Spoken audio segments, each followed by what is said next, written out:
मेरे जितने युवा साथी बैठे हैं सबको प्रणाम करता हूँ।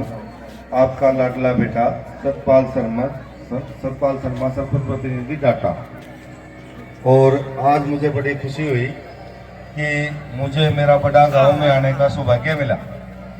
ये मेरा बड़ा गांव है सिसाई, क्योंकि हमारे जहाँ से मैं सरपंच हूँ वहाँ से इस गांव से मेरा बहुत बड़ा लगाव है। पुराने समय में एक ऐसा समय था जिस टाइम जमीन का माल नहीं पाटता था, तो उस टाइम मेरे गांव ने 3 दिन भूखा रहकर यहाँ अपनी जमीन देने का काम किया। और इन लोगों ने कहा भाई आ रहे हैं, इनको दुख को समझना पड़ेगा। तो एक बार इस बात के लिए तालियां हो जाएं। आज तो जमीन अरबों की होगी, लेकिन उस दिन वो भाईचारे का प्रतीक था। वैसे आज उस चीज को कोई बड़ा मानता हूँ, लेकिन मैं नहीं मानता। मैं उसी को मानता हूँ जो सत्य है। और हमेशा चाहे आदमी कितना भी आगे निकल जाओ, लेकिन जीत उसी की होगी जो सत्य को जानता होगा, जो सत्य को प्रतीक होगा। हमारे भाई चांदनी जादूगर, आर के जादूगर, जो आज इन्होंने प्रोग्राम कर रखा है।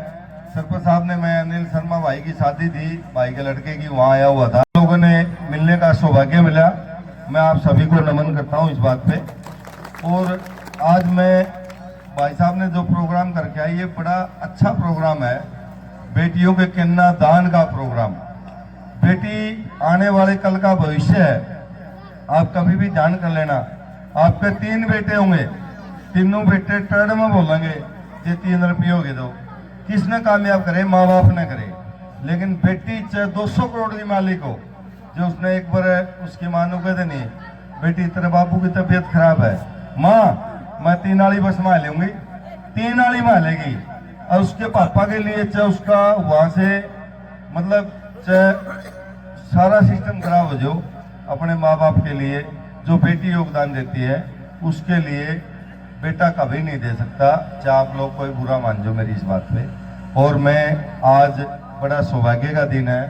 और हमारे लाडले छोटे भाई प्रदीप सरपंच जो आपने प्रतिनिधि इनको बनाया है, मैं दिल से प्यार करता हूँ इनका। इनकी एक ही भावना रहती है, क्योंकि मेरा हमारे आसी ब्लॉक में 62 सरपंच है। मैं सरपंच बनने से पहले मैं इनको बिल्कुल नहीं जानता था प्रदीप कौन है, बिल्कुल नहीं जानता था। तो सही भाई साहब, सरपंच बनने के बाद हम 62 के 62 सरपंच इकट्ठे हुए। मनोहर लाल खट्टर का सौभाग्य मानते हैं कि उन्होंने कुछ ऐसा विरोध किया, देवेंद्र बबली का भी उसमें रोल था। तो हम सभी सरपंच इकट्ठे हुए, तो मैंने देखी भाई में बहुत बड़ी क्वालिटी है और हम गुआंढी भी हैं। उसके नाते मैं 3.25 साल से सरपंच साहब को जानता हूँ।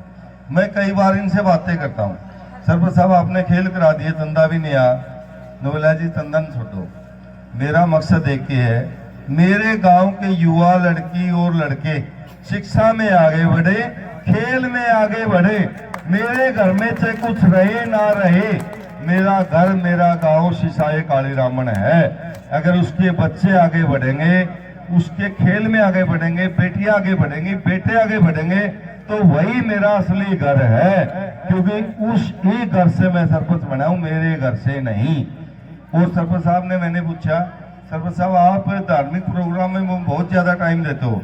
सरपंच साहब ने कहा चाहे गरीब 36 जात में किसी का भी हो, मैं रात और दिन उसके लिए 24 घंटे तैयार रहूंगा। मुझे जाति से प्यार नहीं है, ना धर्म से प्यार है। मुझे जो भी गरीब आदमी है उससे प्यार है, चाहे किसी भी जाति धर्म का हो। मैं उसके लिए रात में 3 बजे भी जागता हुआ मिलूंगा। तो उसके बाद 3.25 साल गुजर गए। 62 सरपंच है। सरपंच साहब को मैं रात को 1:30 बजे फोन करता हूँ, आपको डाटा आना है। ये पहुंचते कोई भी धार्मिक सांस्कृतिक प्रोग्राम हो, जैसे 7 मार्च के सरपंच साहब ने खेल कराए, उसमें बहुत ही बच्चों ने और बेटियों ने शिक्षा ली कि नशे से दूर रहेंगे। और खेल एक ऐसी चीज है जो स्वास्थ्य को भी फिट रखेंगे। और पुराने समय में हमारे माता पिता जी ने हमारे को बताया, हमारा जो गांव सभी आते हैं, डाटा मसूपर सिसाई मैजत, ये सभी रोगी के अंदर आते हैं। तो रोगी के अंदर हमारे परम आदरणीय मेरे पिता तुल्य चंदगी राम ने पूरे भारत में सिसाई गांव को जलाने का काम किया, तो वो बहुत बड़ी बात थी। और आज मैं बड़े गर्व के साथ कह सकता हूं, चाहे किसी को दुख क्यों ना आए, आज का चंदगी राम हमारा प्रदीप भाई है, जिसने 30 साल पुरानी परंपरा खेलों की बंद हो रही थी, स्टेडियम में जाले लगे हुए थे, वहां नशेड़ी आदमी बैठते थे। सरपंच साहब ने अपने बलबूते पे वहां 2 कोच छोड़े, एक हमारी बहन छोड़ी, एक भाई छोड़ा, और 10 से 12 हजार जो तनख्वाह है वो देने का काम किया और उस ग्राउंड को कामयाब किया और 5 बजे ग्राउंड में पहुंचने का काम किया, जहां हमारी बेटी और बेटी खेलते सवेरे 5 बजे जाके। मैंने सरपंच साहब से पूछा, सरपंच साहब आप डेली 5 बजे क्यों जाते हो? बोला मेरे गांव की बहन बेटी वहां खेलती है, मेरा कर्तव्य बनता है कि मैं 5 बजे जाके ग्राउंड को चेक करूं, कोई लड़का वहां गलत कार्य कर रहा हो तो मैं उसको बख्शू नहींगा, क्योंकि वो खेल का स्थान है, खेल का स्थान शिव जी महाराज का अखाड़ा है। मेरा कर्तव्य बनता है 36 बिरादरी के बच्चों को आगे ले जाने का। तो एक बार सरपंच साहब के नाम से तालियां होनी चाहिए। हमारे परम आदरणीय बड़े भाई चंदगी बड़े इनकेसरी थे, लेकिन ये उनसे छोटे नहीं है, लेकिन ये छोटे इनकेसरी है। हम परमात्मा से दुआ करते हैं कि हमारा भाई इतना बड़ा पद पे जाए। आज तो ये गांव का विकास कर रहा है, किसी टाइम पे हमारी पूरी रोगी का विकास करे। हमने प्रोफेसर राम भगत को भी विधायक बना था और बहुत बड़ा जोर लगा था। चौधरी वीरेंद्र सिंह ने एक बात कही थी, बोला भाई रोगी तो गधा खड़ा है, 2 पानी दे देंगे, चतंगेर जदे वोट आ जाएंगे। तो हमने उस चीज को प्रोफेसर राम भगत के इलेक्शन में चौधरी वीरेंद्र सिंह को करके दिखाया कि हम गधा फाड़ नहीं है, हम भी अच्छे लोग हैं, अच्छे आदमी को वोट देंगे। लेकिन मैं आपको विश्वास दिलाता हूं कि प्रोफेसर राम भगत का जो कार्य कराया, हम 5 से 10 साल में वो दोबारा करें और अपने भाई के लिए करें। और ये जो आज मनोहर लाल मुख्यमंत्री जी ने किया है हरियाणा प्रदेश के लिए, वो हमारी रोगी के लिए हमारा भाई प्रदीप करेगा। 36 बिरादरी का चाहता है तो कोई है तो हमारा भाई प्रदीप है। खेलों में मैंने भाई का योगदान देखा, तरीका देखा। जो आपका गांव का सबसे बड़ा दानी था, भाई ने बम्बई में जाके टोने का काम किया। जो 50 साल में गांव में कोई नहीं टो चुका, वो आपके भाई ने टोने का काम किया, आपके बेटे ने टोने का काम किया, आपके पोते ने टोने का काम किया।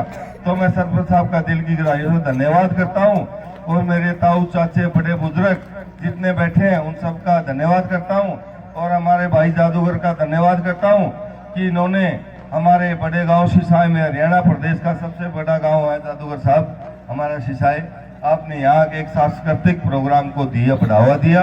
और मैं आपसे एक निवेदन भी करूंगा, आप जितने भी प्रोग्राम करें युवाओं को जागृत करें, नशे से दूर रहें, खेल से जुड़े, अपने माँ बाप दादा दादी के पास बैठे। और जिसके दादा दादी युवा विशेषकर वो अपने माँ बाप के ना रहे, पहले दादा दादी के हों। माँ बाप ने कहा तेरे दादा दादी कुछ नहीं, तो मैं उन बच्चों से रिक्वेस्ट करता हूँ पहले अपने दादा दादी से आशीर्वाद लें, माँ बाप का बाद में, क्योंकि जो कुल को चलाने वाले हैं वे दादा दादी हैं, उन्हीं के आशीर्वाद से वो परिवार आगे बढ़ रहा है।